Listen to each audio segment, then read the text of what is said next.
Hey there, welcome back to our YouTube channel.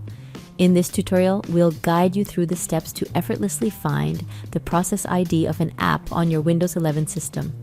Understanding the process ID of an application can be incredibly useful when troubleshooting or managing tasks on your computer. Whether you're looking to monitor resource usage, end a specific process, or simply gain insights into how your system operates, knowing how to determine the app process ID is an essential skill. Before we begin, we would appreciate it if you hit that like button.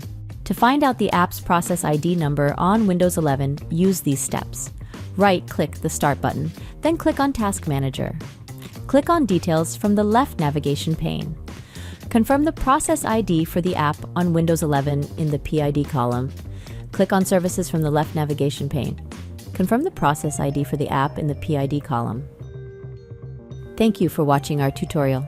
If you enjoyed this video and want to stay informed about the latest Windows tips, tricks, and tutorials, we encourage you to subscribe to our channel.